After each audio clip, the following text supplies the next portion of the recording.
abordar agora nessa segunda aula aqui dois pontos importantes para nós e principalmente para vocês aí, que uma delas é a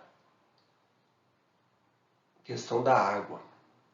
Que a água, a gente falou que ela tem dois tipos de interações. Quais são? Dipolo-dipolo e ligação de hidrogênio. Mas ela é de tal forma excepcional, né, que a gente fala que é o elixir da vida, né? Sem a água não haveria vida. Ela tem uma série de propriedades que são únicas.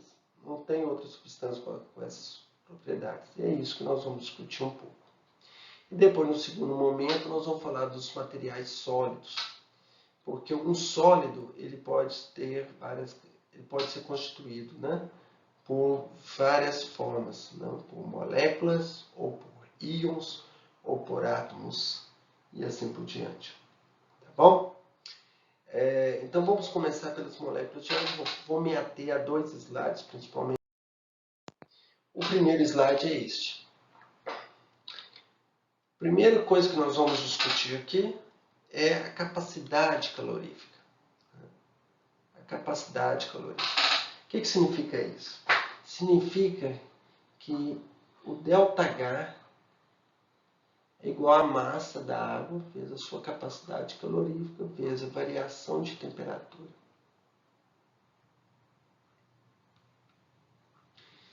Então imaginem vocês que se eu pegar 100 graus Celsius, para levar a água de 0 a 100 graus Celsius, eu jogo aqui o CP 4,18 e vamos supor que seja 100 gramas. Então eu calculo aqui rapidamente, né, 418 vezes 100 dá 41.800 joules, dá 41 quilojoules de energia que eu vou gastar para subir 100 gramas, aumentar a temperatura em 100 gramas. Essa capacidade calorífica, olha, é a mais elevada, é o mais elevado de todos os líquidos e sólidos. Isso traz um aspecto importante salientado aqui. Por quê? Porque quando, durante o dia, o sol está batendo no mar, pensa lá no Oceano Pacífico, né? Aquele marzão grande, o que acontece? A maior parte daquele calor que está sendo absorvido está sendo usado para aquecer a água. Mas ela vai evaporar? Não. Por quê? Porque você gasta muita energia para subir poucos graus Celsius. Então ela evita que haja alterações bruscas de temperatura. Né? Quando à noite não tem o calor, você começa a perder esse calor para o espaço. Vai perder calor. Vai. Está ali à noite. E aí, vai esfriar muito? Não, por quê? Porque você tem que perder muito calor para ter uma pequena variação de temperatura. Então, com isso, a água impede que haja grandes variações de temperatura. Né? Isso. Então, você não tem grandes variações bruscas de temperatura. Tá? O segundo aspecto é o calor de fusão. Observe, o que é o calor de fusão? Você transformar, é o calor necessário para você transformar 1 grama de gelo em água. Você gasta 333. Olha aqui, é o mais alto, exceto amônio, tirando amônio, é o mais alto de todos os líquidos. Você gasta muito calor.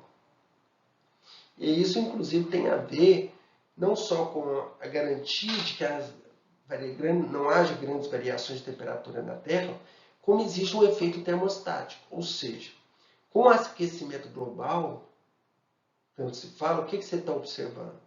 O degelo, né? As calotas polares estão descongelando. E isso é interessantíssimo, por quê? Porque esse pequeno aumento de calor, ele está levando o gelo a derreter, às custas de quê? Grande quantidade de calor. Porque se o gelo, se eu não precisasse de grande quantidade de calor para o gelo se transformar em líquido, já teria derretido tudo. Então você vê que, embora a gente esteja acumulando muito calor na Terra, a gente ainda não está sofrendo grandes variações de temperatura por causa do gelo. Isso é um fator importantíssimo. Então, as calotas polares, ela conserva a temperatura da Terra. Certo? O outro fator, que também tem a mesma coisa, é o mais alto de todas as substâncias, é o calor de vaporização.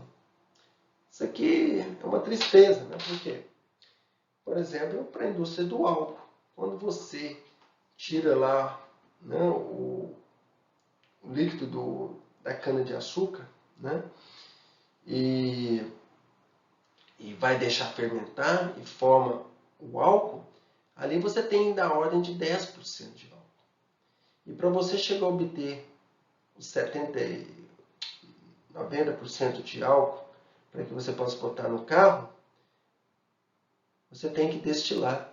Mas quem destila primeiro? É o álcool. A quanto? A 70 e tantos graus Celsius. Você tem o quê? Que aquecer toda essa grande quantidade de água, né? Então, que tem uma grande capacidade calorífica. Tá? E isso faz você tornar o álcool muito caro.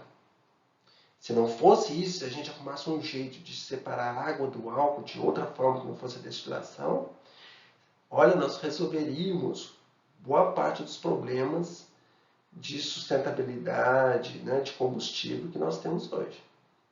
Tá? Fica aí um alerta, né, para quem gosta. Mas, enfim, é o mais alto. E o que isso ajuda?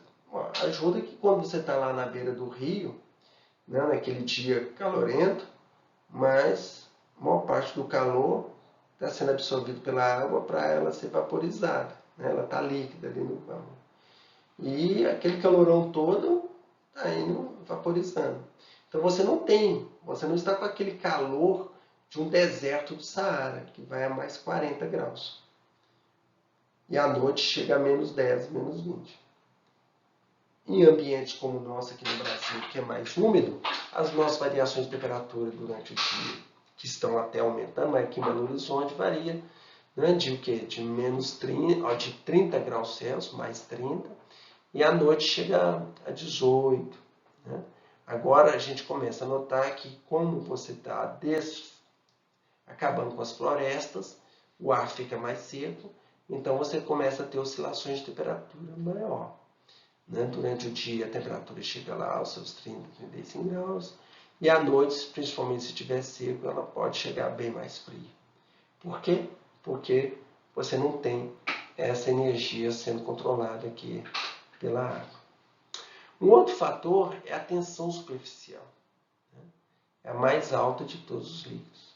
Então, quando você tem essa tensão superficial, ela é muito importante porque é um fator interessante, né, que a gente pode observar, é a do canudinho, né, que a gente usa para beber refrigerante.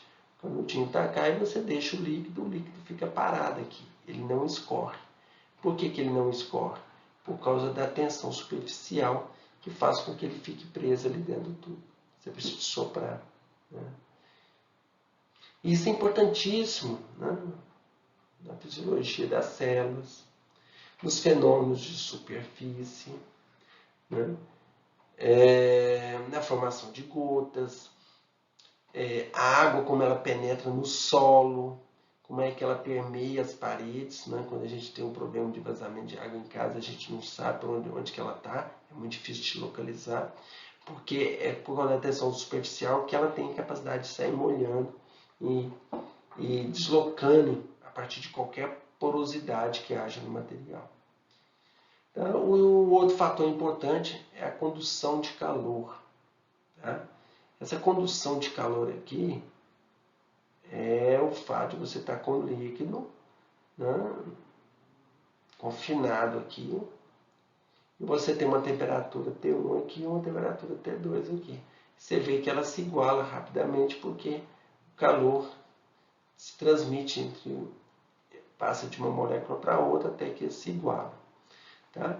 Ela é a mais alta, então rapidamente você equilibra o sistema. E outra coisa é a viscosidade. A viscosidade é a menor. É a menor da maioria dos líquidos em temperaturas comparáveis. O que é viscosidade? Um óleo é muito viscoso, a água é pouca. Então, assim que você vira o vidro, a água escorre. Então, ela escorre facilmente para equilibrar pressões. Né? Isso tem efeito aí na engenharia, na fisiologia e assim por diante.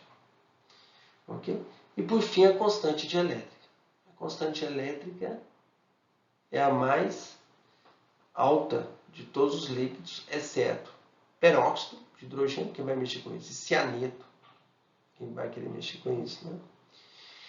E o que essa constante dielétrica vai auxiliar? Nós já comentamos lá na nossa ligação iônica. Né? A constante dielétrica, que é da ordem de 80, ela é dada por aquele epsilon sobre o epsilon zero, que é a permissividade no vácuo. Então, quando você pega ali a energia de interação entre dois íons, você tem lá, né, Z+, Z-, é isso que nós aprendemos, é ao quadrado sobre 1 menos 1 sobre n, é isso, energia de rede lá. E aqui você tem assim, ó, 4π epsilon zero. Epsilon zero é no vácuo, mas se fosse em água, seria 80 isso, né? 80 vezes epsilon zero. Isso faz diminuir muito essa interação entre os íons. É por isso que você consegue manter os íons separados em meio aquoso. É uma outra forma de verificar, e isso se expressa naquelas interações íon-dipolo que nós vimos, da água com os íons, né? E facilita essa quebra dessas ligações. Tá? Então, isso é talvez o aspecto mais importante dessas propriedades anômalas da água. Okay? A ligação de hidrogênio, né, vai fazer com que a água também tenha a densidade do gelo seja menor do que a densidade da água líquida. Então, quando o gelo ele boia, né, ele vai flutuar, e quando você olha aí nos países nórdicos, os rios se congelam, mas por baixo dele a água está líquida. E os peixes sobrevivem ali. Então, esse é um papel muito importante. Okay? E também é o papel dos iglus. Por que é possível fazer um iglu onde que do lado de fora a temperatura está menos 40 e do lado de dentro a temperatura pode chegar até 4 graus positivos? Né? Justamente porque o gelo tem um calor específico e um calor de vaporização e de fusão muito altos. Né? E aí ele tem esse papel. Uma coisa importante. A água líquida conduz calor rapidamente. Mas o gelo, ele é um isolante térmico. Tá? Então, por isso, essa questão dos iglus, inclusive porque é muito comum na região interiorana lá do Canadá, durante o inverno, eles jogarem neve contra as paredes, tá, das casas, porque isso ajuda a manter as casas quentes. Okay? Pois bem, vamos falar agora das estruturas e propriedades de diversos tipos de substâncias sólidas. O primeiro sólido que nós já estudamos, né, eu vou passar rapidamente, é o iônico. Né? Então está aqui, NaCl é o nosso principal exemplo. Quais são as unidades estruturais desse sólido? São os íons positivos e negativos. Né? E aí tem as propriedades, a iônica, atrações entre as cargas de íons positivos e negativos. Já estudamos isso também. E o que acontece com essa substância? Ela é dura, muito dura. E se você conseguir tentar virá-la, dobrá-la, o que vai acontecer? Ela vai quebrar. Por quê? Porque as camadas vão se deslizar umas sobre as outras. E aí o que vai acontecer? Vai haver a repulsão positivo com positivo, negativo com negativo, e vai quebrar. Tá certo? Então ela tem uma baixa condutividade elétrica, obviamente, porque os íons não podem, né, por causa daqueles defeitos e tudo, eles não têm como se deslocar. Se deslocar vai quebrar, né? Mas a do líquido é elevada. Ou seja, se você aumentar a temperatura até o NaCl ficar líquido, aí, claro, você tem íons se movimentando e eles vão, né, deslocar. Bom, metálico. Metálico é quando você tem um metal. Então, na sua estrutura, você vai ter só átomos neutros. Né? Então, ferro, cobre, metálico são átomos. Né? Então, a atração aqui é uma atração covalente, mas ela não é direcional, ela é como se fosse um mar de elétrons ali, mantendo todos aqueles átomos juntos. Né? E por isso mesmo, por esses átomos serem todos neutros, né, quando você tenta dobrar um arame, por exemplo, é fácil porque essas camadas se deslizam umas sobre as outras e por isso, então, o seu material ele é maleável, dúctil, né, bom condutor de calor e assim por diante. Ok? Você tem estruturas sólidos que são moleculares. Neste caso, das moléculas, você tem aqui, olha, moléculas que quando você vai abaixando a temperatura, tipo a água e tudo, você vai formar um gelo. E quando você forma esse sólido, o que você tem? Você tem as estruturas moleculares, como nós desenhamos, mas entre uma estrutura e outra você tem interações intermoleculares. No caso da água, ligação de hidrogênio e dipolo-dipolo. Né? E com essas interações você começa, então, geralmente o que acontece? Essas moléculas você consegue quebrar, porque como as interações intermoleculares são mais fracas, então você consegue quebrar. A água é uma das mais difíceis, a 100 graus Celsius. Mas álcool já é mais fácil. Né? H2, O2 e 2 na nossa temperatura já são o que? Temperatura ambiente. Então você já tem aqui, né, um ponto de fusão e de ebulição relativamente baixos para moderados. Tá? Eu vou mostrar daqui a pouco, né, desenho dessas estruturas, por exemplo, o reticulado. O reticulado aqui, qual que é a diferença do iônico? O iônico é por causa que é íon positivo e negativo. Do reticulado, você tem átomos dispostos numa rede infinita, mas com ligação covalente. Ok? E aí isso faz uma diferença. Então você pega, por exemplo, o diamante. O diamante você vai ter lá todos com 4 ligações, todos eles vão fazendo ligações covalentes. Ok? E assim por diante vão construindo toda a estrutura. Esse é um dos materiais mais fortes, mais duros, né, que o homem faz. Tá? O diamante é um deles. Né? Então, quando você pega um diamante, está pegando numa molécula, porque são todos ligados covalentemente. Ok? Então, ele é muito duro e pouco flexível. Mas aí é por quê? Porque se você conseguir dobrá-lo, você vai estar rompendo com ligações covalentes locais muito bem definidos. E por fim você tem o material amorfo. Né? E no caso aí, vidro, polímeros, nylon. Né?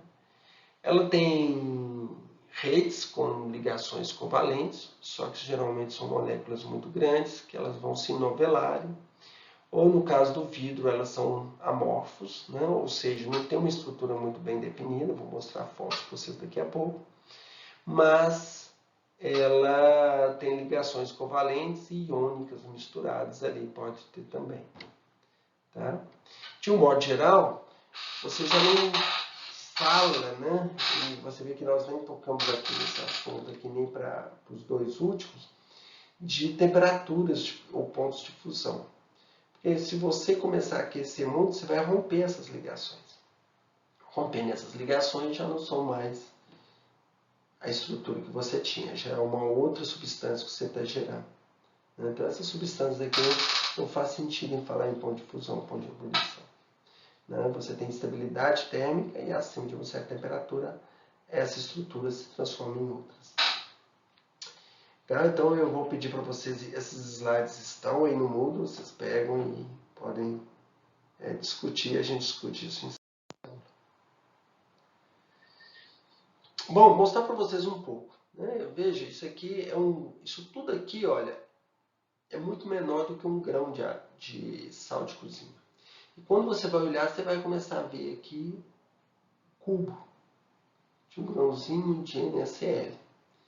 Você tem até uns cubos aqui um pouco menores. Olha esse, bem feitinho. Né? Mas você não consegue passar disso. Por quê? Porque os átomos começam sendo formados aqui e qualquer defeitozinho você rompe. Né? Então, por isso que você tem a formação. Você não consegue, no cloreto de sódio, gerar muitos cubos muito grandes. Porque qualquer defeito, as forças são enormes. Né? Aqui é um fragmento de uma proteína, lembra-se aqui uma hélice, né, de um DNA. Você tem duas hélices, né, uma circulando com a outra. Você tem uma cadeia carbônica aqui, que são as ligações peptídicas, que o pessoal fala. Ao longo delas, vocês vão ter aqui os resíduos dos aminoácidos. E o que nós estamos vendo aqui? Né? É nitrogênio, o azul, o vermelho é oxigênio. O que a gente vê aqui? Nitrogênio, oxigênio, hidrogênio, nitrogênio. Você começa a ver ligações de hidrogênio. Então, toda a estabilidade do DNA, RNA, geralmente tem a ver com ligações de hidrogênio. Né? Então, está aqui, o que a gente chama aqui das bases. Né? Olha que são ligações de hidrogênio. Tá? E isso não só mantém a estrutura estável, como também abre outras possibilidades da gente fazer isso aí, do ponto de vista da química, há muita coisa para ser discutida e pensada e refletida e usada para desenvolver novas tecnologias, novas maneiras de trabalhar. Aquelas sólidos, né? Isso aqui são os sólidos moleculares, né? Os que nós acabamos de ver. Aqui a estrutura do diamante, você vê que ele está todo com ligações covalentes.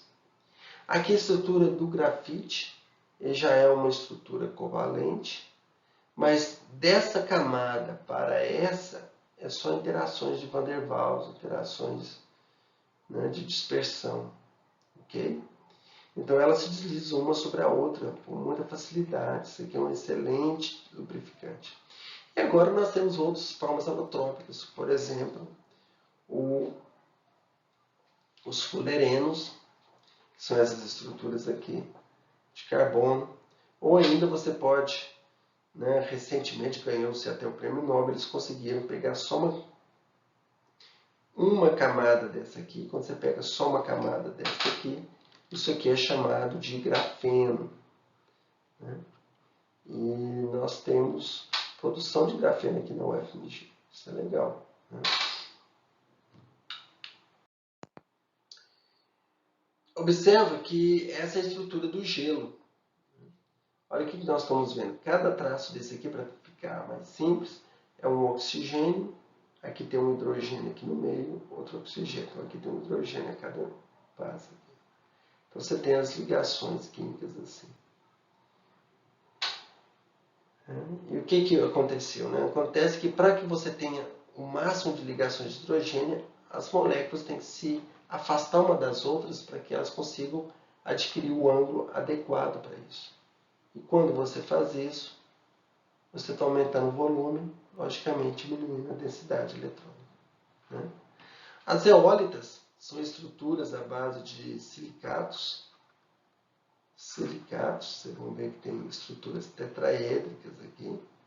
Né? Tem outras estruturas e estruturas cúbicas, né? Mostrando aqui. Cúbicas aqui, essas aqui.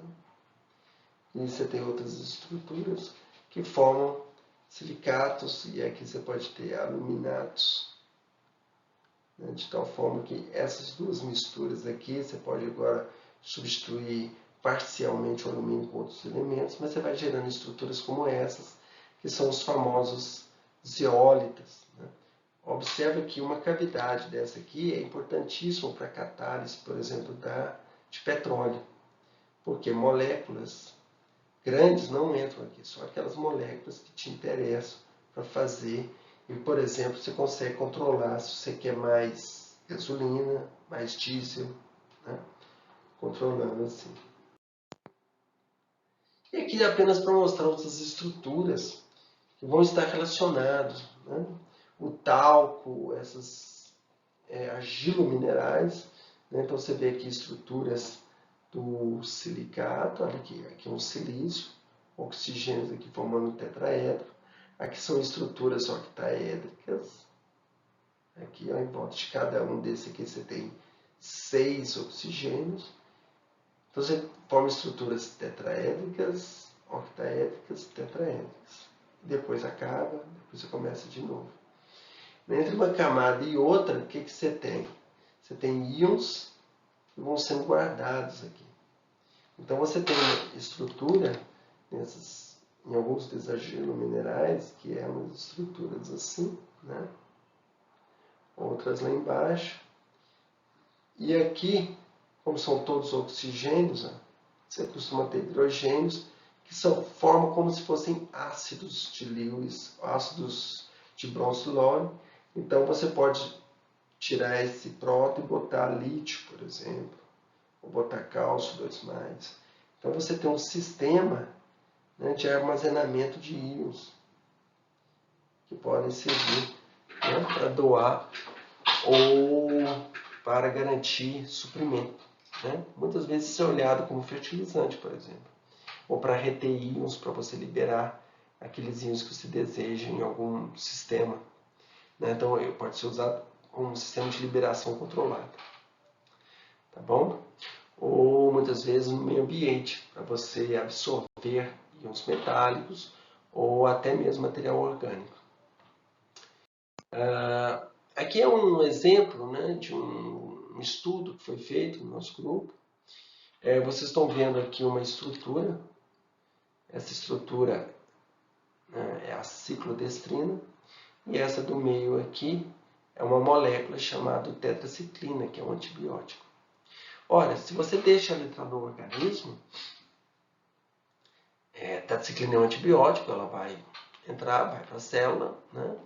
Só que se você coloca ela aqui dentro desta molécula, né, aqui está a estrutura de lado, então você vê ela aqui dentro, ela só tem interações intermoleculares, mas a gente conseguiu demonstrar de que ela está realmente inserida. Então, quando você toma isso, a tetraciclina não vai ter efeito antibiótico. E ela vai sendo liberada gradativamente, de tal forma que você vai tendo aqui, né, isso aqui, essa ciclodestrina, essas estruturas são glicose, que vão sendo decompostas e vão sendo liberadas gradativamente, porque isso aqui é um açúcar, o seu organismo vai, né, digerir e vai liberando a tetraciclina, né? Muitas hoje drogas são feitas assim, tá? Dipirona já tem assim, paracetamol, mas tem outras, né?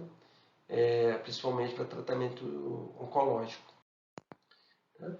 Essa é a ciclodestrina, né? Olhando aí de formas diferentes, né? Para vocês terem uma ideia, é forma de glicose.